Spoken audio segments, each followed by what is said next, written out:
අද අපි කතා කරන්න යන්නේ අභ්‍යවකාශයේ තිරසාරත්වය ගැන. ඇත්තටම මේකේ පැති දෙකක් තියෙනවා. එකක් තමයි අපි පෘථුවිය දිහා බලාගන්න ඒකේ සෞඛ්‍ය නිරීක්ෂණය කරන්නේ අභ්‍යවකාශය කියන මෙවලම කොච්චර තීරණාත්මකද කියන එක. අනිත් පැත්ත තමයි ඒ අභ්‍යවකාශයම අපි කොහොමද ආරක්ෂා කරගන්නේ කියන එක. මේ දසුන දිහා බලන්නකෝ. අභ්‍යවකාශයේ ඉඳන් බලද්දි තමයි අපිට ඇත්තටම තේරෙන්නේ අපේ මේ ග්‍රහලෝකේ කොච්චර සියුම්ද කොච්චර අන්තර් සම්බන්ධිතද කියලා.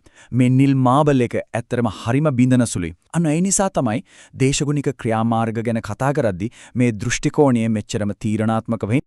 හොඳයි. එනම් කොහොමද අභ්‍යවකාශයේ අපේ ග්‍රහලෝකයේ මුරට අබව විදිහට වැඩ කරන්නේ? අපි ටිකක් ගැඹුරට ගිහින් බලමු. පෘථුවියේ තියෙන දේශගුණික අභියෝගවලට මුහුණ දෙන්න අභ්‍යවකාශ තාක්ෂණයෙන් ලැබෙන දායකත්වය මොන වගේද කියලා. පැරිස් ගිවිසුමෙන් ලෝකෙටම දුන්නේ හරිම ලොක අභියෝගාත්මක ඉලක්ක ටිකක්. ඉතින් මේ දෙවන්ත අභියෝගේ ජය ගන්න අපිට උදව්වට එන්නේ අභ්‍යවකාශ තාක්ෂණය තමයි. ඉතින් ප්‍රායෝගිකව ගත්තොත් චන්ද්‍රිකා සහ අභ්‍යවකාශ පද්ධති මේකට දායක වෙන්නේ කොහොමද? ඇත්තටම ඒවා නොනවත්වාම අපේ ග්‍රහලෝකේ නාඩිවැල් අල්ලලා බලන් ඉන්න වගේ වැඩක් කරන්නේ. හරිතාගාර වායු විශේෂයෙන්ම කාබන් ඩයොක්සයිඩ් සහ මීතේන් ප්‍රමාණය කොච්චරද කියලා මනිනවා. කොහෙද වන විනාශ වෙන්නේ කියලා සිතියම් ගත කරනවා. ස්වභාවික විපතක් වුණාම ඒකෙන් වෙච්ච හානිය තක්සේරු කරනවා. මේ හැමදේම එකතු වුණාම දේශගුණයට ගැළපෙන කෘෂි කර්මාන්තයක් හදාගන්න පවා මේ දත්ත අත්‍යවශ්‍ය වෙනවා. මෙතනදි තමයි චන්ද්‍රිකා දත්තවල නියම ප්‍රායෝගික වටිනාකම පේන්නේ. හිතන්න ලොකු ගංගවතුර නැත්තම් ලැබුගින්න කෙටි වුණා කියලා. ඒක කොච්චර දුරට පැතිරිලාද කියලා හරියටම බලාගන්න සහන සේවා කණ්ඩායම් හරියටම කොහෙටද යවන්න ඕනේ කියලා තීරණය කරන්න මේ දත්ත නැතුවම බෑ. බිමේ ඉන්න කණ්ඩායම් වලට සම්පූර්ණ චිත්‍රය ඒ කියන්නේ බර්ඩ්ස් අයි view එකක් දෙන්නේ අභ්‍යවකාශයේ ඉඳන්. හැබැයි මේක තනි ආයතනයකට තනියම කරන්න පුරුවන් දෙයක් නෙමෙයි. චන්ද්‍රිකාවලින් දත්ත අරගෙන ඒවා විශ්ලේෂණය කරලා ක්‍රියාමාර්ග බවට පත් කරන එක පිටිපස්සේ තියෙන දැවැන්ත සම්බන්ධීකරණය වුණු ගෝලීය ජාලයක්. හරියට ගෝලීය මෙහෙයුම් පාලන මධ්‍යස්ථානයක් වගේ. ඉතින් මේ මුළු ක්‍රියාවලියම ගලාගෙන යන්නේ කොහොමද? හරිම සරලව කියවොත් මෙහෙමයි. මුලින්ම ESC වගේ අභ්‍යවකාශ ඒජන්සි චන්ද්‍රිකා ක්‍රියාත්මක කරලා දත්ත එකතු කරනවා. ඊළඟට UNFCCC වගේ ආයතන මේ දත්ත පාවිච්චි කරලා ගෝලීය ඉලක්ක සහ ප්‍රතිපත්ති හදනවා. අන්තිමට FAO ලෝක බැංකුව වගේ සංවිධාන ඒ දත්ත සහ ප්‍රතිපත්ති අරගෙන රටවල් වලට ගිහින් ක්‍රියාත්මක කරන්න පුළුවන් නියම ව්‍යාපෘති බවට පත් කරනවා. දත්ත ප්‍රතිපත්ති ක්‍රියාව. ඔන්න ඕකයි පිළිවෙල. මේ වගේ සහයෝගීතාවයකට තියෙන හොඳම උදාහරණයක් තමයි SEPAL කියන්නේ. මේක FAO සංවිධානයෙන් හගපු වේදිකාවක්. විශේෂත්වය තමයි ඕනෑම කෙනෙකුට නොමිලේ පාවිච්චි කරන්න පුළුවන් වීම. මේකෙන් රටවල් වලට පුළුවන් තමන්ගේ වනාන්තර ඉඩම් කළමනාකරණය කරගන්න අවශ්‍ය චන්ද්‍රික දත්ත යාලතම විශ්ලේෂණය කරගන්න. ඒක ලොකු බලගැන්වීමක්. හරි. එහෙනම් දැන් අපි ආයමත් අපේ අවධානය පෘථුවියේ ඉඳන් අභ්‍යවකාශය පැත්තට හරවමු. මොකද අපි මෙච්චර වෙලා කතා කරපු මේ මුරකැබ තියෙන තැනම ලොකු අලුත් අභියෝගයක් මතුවෙමින් තියෙනවා.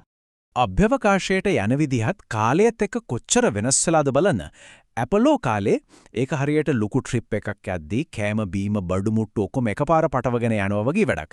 හැබැයි අද චන්ද්‍රිකා දහස් ගණන් කක්ෂගත කරනවා, ඒව නඩත්තු කරනවා. දැන් අභ්‍යවකාශය කියන්නේ හරියට නිතරම වාහන එහා මෙහා යන කාර්යබහුල අධිවේගී මාර්ග පද්ධතියක් වගේ සංකීර්ණ සපයුම් ජාලයක්. හැබැයි ඉතින් මේ වගේ තදබදයක් එක්ක එන අනිවාර්ය දෙයක් තියෙනවා. ඒ තමයි කුණු. අභ්‍යවකාශ සුන්බුන්. එහෙමත් නැත්නම් අපි කතා කරන භාෂාවෙන් කිව්වොත් අභ්‍යවකාශ කුණු. මෙතන තියෙන ලොකුම උප්‍රාසය නැත්නම් තීරණාත්මකම කාරණේ තමයි මේක. අපේ පෘථිවිය දිහා බලාගන්න අපි පාවිච්චි කරන කක්ෂම මේ අභ්‍යවකාශ සුන්බුන් නිසා දූෂණය වෙලා අවදානමකට ලක් වෙලා තියෙන එක.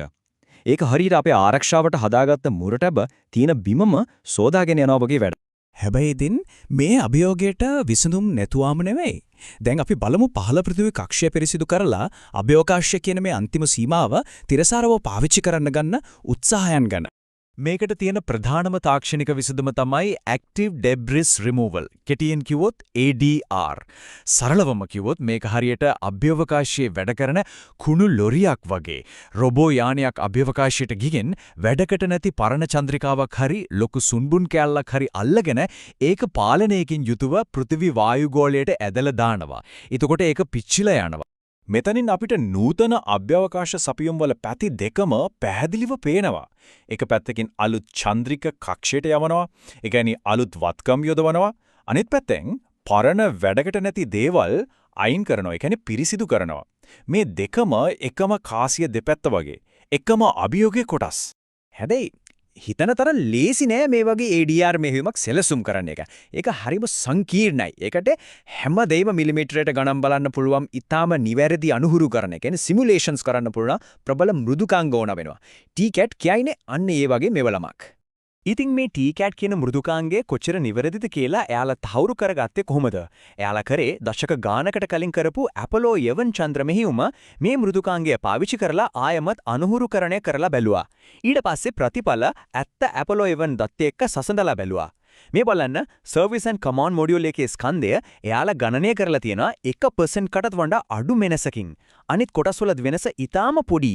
ඉතින් මේකෙන් පැහැදිලිම පේනවා මේ මෙවලම කොයිතරම් විශ්වාසදායකද කියන එක. ඇත්තටම මේක හරිම අපූර්ව දෙයක් නේද?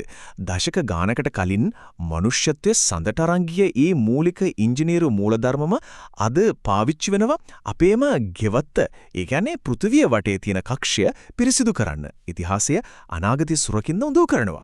ඉතින් අවසාන වශයෙන් මේ කතාවෙන් අපිට ලොකු ප්‍රශ්නයක් ඉතුරු වෙනවා. අපි එක පැත්තකින් අපේ ග්‍රහලෝකයේ අනාගතය ගැන උත්තර හොයන්න අභ්‍යවකාශය දිහා බලනවා. ඒත් ඒ අතරතුරේ අපි අභ්‍යවකාශයේම ඊළඟ මහා පාරිසරික අභියෝගය බවට පටන කර ඉන්න වග බලාගන්නේ කොහොමද? ඒක තමයි අපි හැමෝම හිතන්න ඕන දේ.